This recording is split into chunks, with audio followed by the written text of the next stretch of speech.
तो हमारा जो ऑप्शंस का जो प्रीमियम है वो पूरे 5 पैरामीटर से बना हुआ है, 5 फैक्टर से, राइट। पहला है डेल्टा, सेकंड है गामा, तीसरा है थीटा, चौथा है वेगा और रो। तो सबसे सिंपल पहले पढ़ते हैं ना। जो रो है, रो मतलब इंटरेस्ट रेट। तो अगर इंटरेस्ट रेट ऊपर जाता है तो प्रीमियम थोड़ा सा बढ़ जाएगा, इंटरेस्ट रेट अगर नीचे आता है तो प्रीमियम भी बढ़ जाएगा। यानी कि इंटरेस्ट रेट ऊपर गया तो प्रीमियम भी ऊपर गया, और अगर इंटरेस्ट रेट नीचे गया तो प्रीमियम भी नीचे गया। एक बार लेमन टर्म में यही समझते हैं, ठीक है। सिंपल है और कांस्टेंट है। ऐसा थोड़ी ना है कि एक महीने में बढ़ जाएगा या एक या 2 दिन में कोई फ्लक्चुएशन रहेगा, इसमें ऐसा तो है नहीं, स्टैटिक चीज है ना।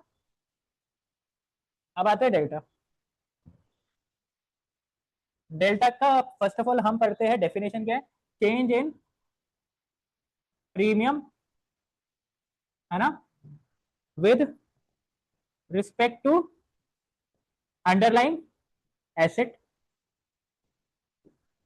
यानी कि इसका क्या मतलब है कि अगर निफ्टी 100 पॉइंट ऊपर जा रहा है तो जो ऑप्शंस है वो भी ऊपर जाएंगे, जितने भी कॉल्स है वो भी ऊपर जाएंगे, राइट। बट ये उनकी मूवमेंट डेल्टा के अकॉर्डिंग होगी। डेल्टा यानी कि 0.5 डेल्टा जो होता है वो किसका होता है, एटीएम का होता है। 0.4 किसका होगा, ओटीएम का। और इससे नीचे वालों का क्या होगा, आईटीएम। समझ आया ये, मतलब जो भी 0.58 है ये फिक्स रहते हैं। अगर जब भी आपको एटीएम दिखेगा उसकी वैल्यू क्या आएगी, 0.5 के आसपास ही रहेगी, हमेशा ध्यान रखना। अगर इससे नीचे वाला है तो यानी कि उसकी वैल्यू, डेल्टा की वैल्यू बढ़ेगी, क्योंकि वो आईटीएम है, क्योंकि उसके अंदर इंट्रिंसिक वैल्यू है, ध्यान रखना।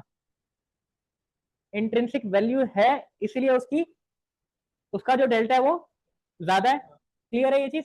और जिसके अंदर अब 0.5 से ऊपर यानी कि 0.4, इसके अंदर इंट्रिंसिक नहीं है, सिर्फ क्या है, ओनली एक्सट्रिंसिक है, इसलिए ये डिक्रीज होता है और ये इंक्रीज चला जाता है। तो जैसे जैसे मार्केट ऊपर जाता रहेगा वैसे वैसे डेल्टा इंक्रीज होता रहेगा। डेल्टा तो इंक्रीज होगा ना, कॉल का डेल्टा इंक्रीज होगा और पुट का। समझ आया ये, श्योर है। अच्छा, अब इसका क्या मतलब है कि अगर निफ्टी 50 100 पॉइंट की मूवमेंट करता है तो जो एटीएम का डेल्टा है वो कितना इंक्रीज होगा, 50 पॉइंट, और आईटीएम 60 पॉइंट, और ये 40 पॉइंट। क्लियर है, समझ आया डेल्टा का क्या मतलब है। तो ये एक स्टैटिक चीज है कि अगर मार्केट ने इतना मूव किया है तो डेल्टा के अकॉर्डिंग जिसकी भी स्ट्राइक प्राइस, चाहे एटीएम हो, ओटीएम हो या आईटीएम हो, वो अपने डेल्टा के अकॉर्डिंग इंक्रीमेंट करते हैं। और ये स्टैटिक है, यानी कि ये क्या है, कॉन्स्टेंट है। क्लियर है ये चीज। क्या लिखूं इसको कि ये क्या है, कांस्टेंट है। समझ आया। अब आते हैं थीटा। थीटा का क्या मतलब है, टाइम डीके। थीटा का क्या मतलब हुआ, time DK.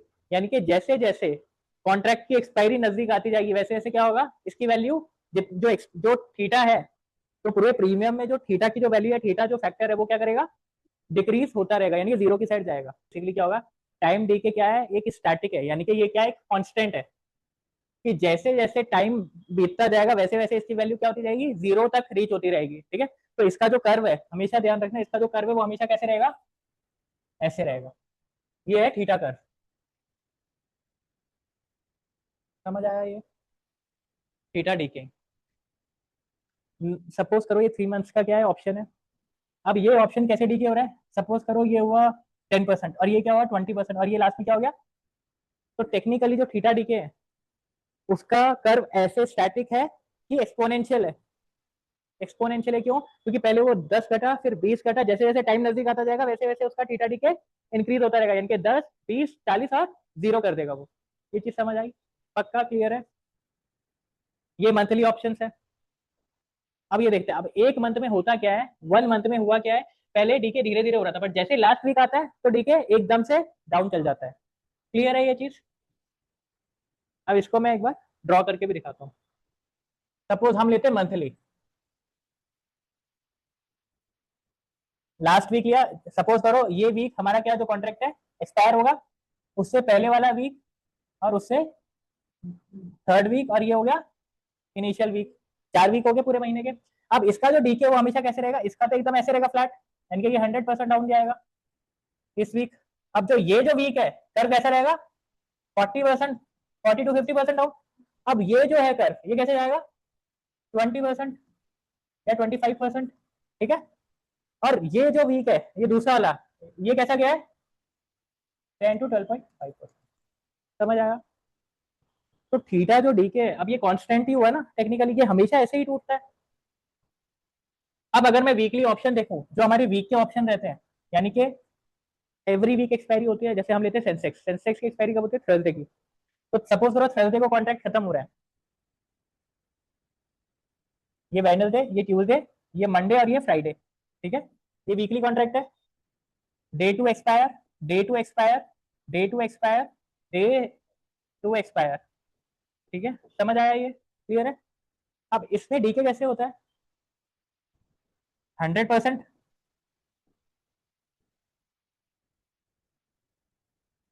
40 to 50%, 20 to 25%,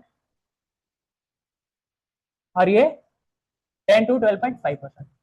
clear है, ये एग्जैक्टली इस कर्व में डीके होता है।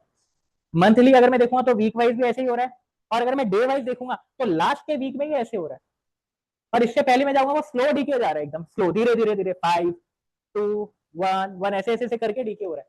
समझ आया, क्लियर है। फिर मंथ में 2% घट रहा है, अगर लीव से तो 1-1% घट रहा है मंथली। फिर एकदम से लास्ट, जब लास्ट का जो मंथ रहता है, लास्ट के जो 2 मंथ होता है, वहां थोड़ा डीके शार्प होने लग जाता है। लास्ट सेकंड मंथ में भी इतना डीके शार्प नहीं होता जितना फर्स्ट मंथ में होने लग जाता है, जब उसकी एक्सपायरी वाला मंथ होता है ना, तब।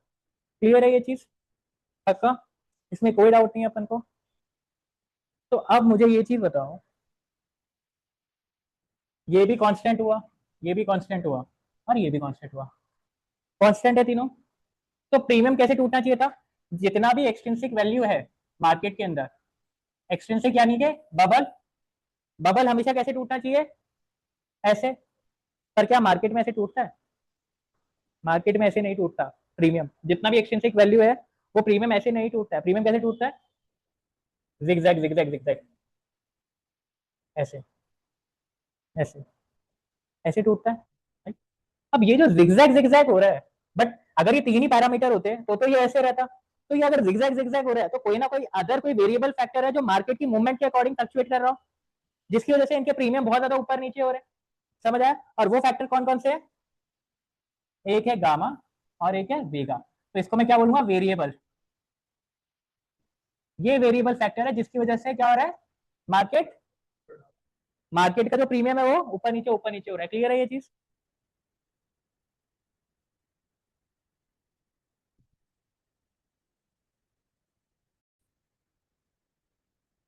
तो अब सबसे जो सिंपल है वो क्या है हमारे लिए, गामा। एक बार गामा को पहले समझते हैं, फिर हम वेगा को समझेंगे। तो जो गामा है, इसमें क्या आ रहा है, change in premium with respect to underlying asset. इसकी क्या डेफिनेशन है, the rate of change in premium with respect to underlying asset. समझ आया ये। अब जहां पर भी द रेट आ जाता है वहां पे क्या इन्वॉल्व हो जाता है, टाइम, टाइम इन्वॉल्व हो गया। इसका क्या मतलब है कि अगर मार्केट 5 मिनट में 100 रुपए गया है तो गामा फैक्टर क्या हो जाएगा, अपनी वैल्यू जनरेट करेगा। हम इसको एक बार ऐसे समझते हैं कि एक्सीलरेशन होता है गाड़ी का, गाड़ी कॉन्स्टेंटली चल रही है 80 की स्पीड में। हम क्या करते हैं, अगर मुझे 120 की स्पीड में चलानी है तो मैं क्या करूंगा, पहले एक्सीलरेशन दूंगा उसको, और फिर मैं दोबारा ऐसे करूंगा, फिर वो वापस कांस्टेंट स्पीड में चलेगी। ऐसा ही होता है। तो जो एक्सीलरेशन है वो क्या है, गामा। समझ आया ये, राइट। तो एकदम से जब एक्सीलरेशन आता है मार्केट में, यानी कि अगर 5 मिनट में अगर स्पीड ऊपर नीचे हो रही है मार्केट की, तो क्या हो रहा है, स्पीड बढ़ रही है, यानी कि प्रीमियम भाग रहे। स्पीड का मतलब क्या हो रहा है, प्रीमियम भाग रहे। तो जब एक्सीलरेशन एकदम से तेज होगा तो गाड़ी एकदम से तेज भागती है, राइट। तो सिमिलरली प्रीमियम भी तेज भागेंगे, और उसको हम क्या बोलते हैं, गामा इफेक्ट। तो यानी कि जो चीज, सपोज निफ्टी 50 का 100 रुपए भागा है, तो 0.5 डेल्टा में अगर 50 की मूवमेंट आनी चाहिए थी, वो क्या आ जाएगी, 60, due to gamma effect. Constant है, सब कॉन्स्टेंट है, ये भी कॉन्स्टेंट है, ये भी कॉन्स्टेंट है। बट 60 रुपए, 10 रुपए से इंक्रीमेंट जो है वो क्यों हुआ है, क्योंकि एकदम से एक्सीलरेशन आया है, कि जिसके से एकदम से धक्का लगाया ना मार्केट को। तो वो जो वैल्यू है, उस वैल्यू को हम क्या बोलते हैं, गामा। समझ आया ये, क्लियर है, इसमें कोई डाउट नहीं ना। पक्का समझ आ गया? डेल्टा गामा वेगा रॉ, बोलो डेल्टा गामा थीटा रॉ, और वेगा भी है। वेगा नहीं पढ़ा अभी तक अपने, तो वेगा पढ़े अब। तो वेगा टेक्निकली क्या कर रहा है? वेगा अपनी वैल्यू कहां से डिराइव करता है? आईवी, जिसको हम क्या बोलते हैं? विक्स। विक्स या आईवी दोनों सेम ही चीज होती है, ध्यान रखना।